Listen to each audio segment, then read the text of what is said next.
welcome to Bible Breakdown. We are doing 1 Samuel chapter 14.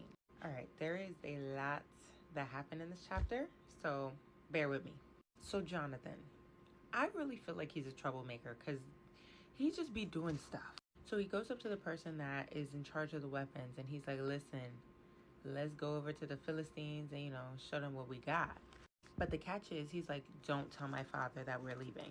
So Saul, he was chilling under a pomegranate tree. He had his 600 troops with him and this man named Ahijah with him.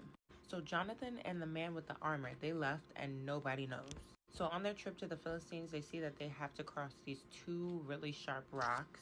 And Jonathan, he's just like, all right, let's go. Like, maybe the Lord will protect us on our journey. So the man with the armor, he's like, do what your heart desires. Either way, I'm with you.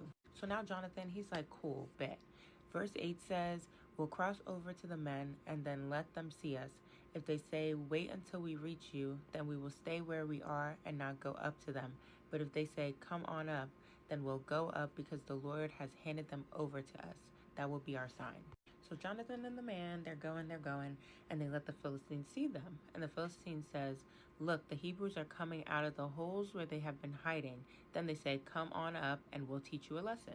So Jonathan, he's like, bet, the Lord handed them over, like, let's go over there. So they're climbing up and they're about to go meet with the Philistines.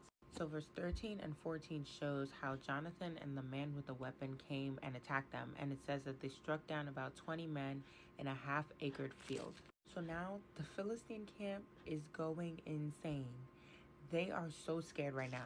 So the watchmen see this and they report to Saul. And Saul is like, okay, let's do roll call and see who's not here.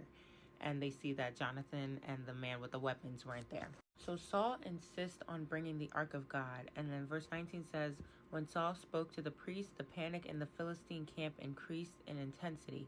So Saul said to the priest, stop what you're doing.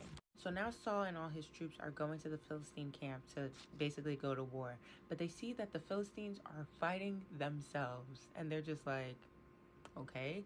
And then the people that were hiding, like the other troops that were hiding, they came out into the light. All the Israelite men, they came out into the light and they were like, we're going to join you, Saul, and fight these people. Where was y'all before? Like, y'all wasn't really messing with them before. But now that you see, like, the Philistines are kind of folding over, that made me laugh. But yes, it continues, and the Lord saves Israel that day. So then it says that the battle extended, like, throughout the land. And since they were fighting all day, they were all worn out. But verse 24 shows us that Saul made them take an oath. And it says, the man who eats food before evening, before I have taken vengeance on my enemies, is cursed. So none of the troops ate food. So now they're all going in the forest, and they see that there's honey in the forest. But none of the troops ate it because they were so scared of this oath. Now, Jonathan, y'all know that he left, so he doesn't know anything about this oath. That man eats the honey, and then the troops are like, Jonathan, what are you doing? Like, this is going against what your father said. So verse 29 says, Jonathan replied, my father has brought trouble to the land. Just look at how I have renewed energy because I tasted a little of this honey. And he's telling the people, like, it would be so much better if we all just ate because we would have power to do more in this war. So fast forward, the Israelites, it says that they struck down the Philistines and the Israelites were so exhausted, so they rushed to go get food. Verse 32 says they took sheep, goat, cattle, and calf, slaughtered them on the ground, and ate meat with the blood still in it. Then someone goes to Saul and they say, look, the troops are sinning against the Lord by eating meat with the blood still in it.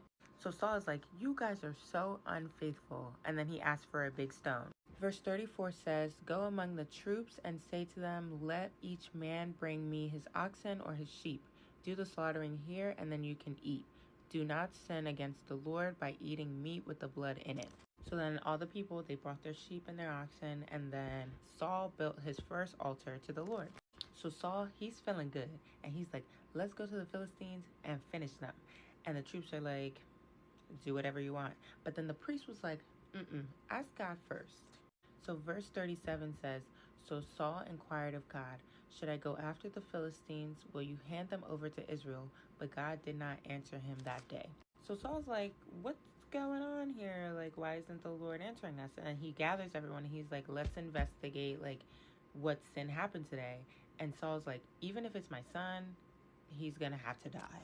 When I tell you all them troops was quiet because they knew that Jonathan ate the honey, even when they took the oath, even though Jonathan wasn't in the room when they took the oath.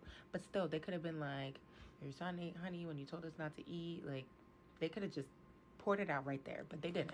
So Saul, he divides everyone. He puts the troops on one side, and he puts him and his son on the other side. And the troops are like, do what you want. Do what you want. So now Saul, he's calling out to the Lord, and he's like, God, if it's me or my son, give Urim. But if it's any of the troops, give Thummim. So Saul and Jonathan, they were selected, and the troops were clear. And then Saul went a little further. Verse 42 says, Then Saul said, Cast a lot between me and my son Jonathan. And Jonathan was selected. Saul commanded him, Tell me what you did. So Jonathan, he's like, Listen, I ate the honey when I wasn't supposed to. I'm ready to die. And then 44 says, Saul declared to him, May God punish me and do so severely if you do not die, Jonathan. But now the troops want to speak up. And I'm just like, now y'all want to say something? Verse 45 says, Must Jonathan die? He accomplished such a great deliverance for Israel.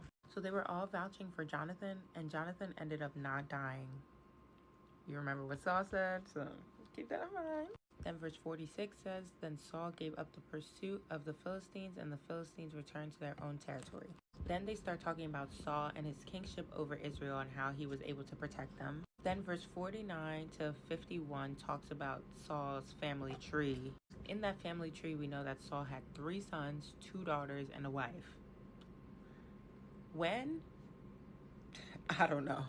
And then the last verse talks about how they kept butting heads with the Philistines. So whenever Saul saw like a strong man, he recruited them. That's the end of chapter 14. And tomorrow I will do chapter 15. That's all I have for y'all today. I love y'all. I love y'all more. Have a great night.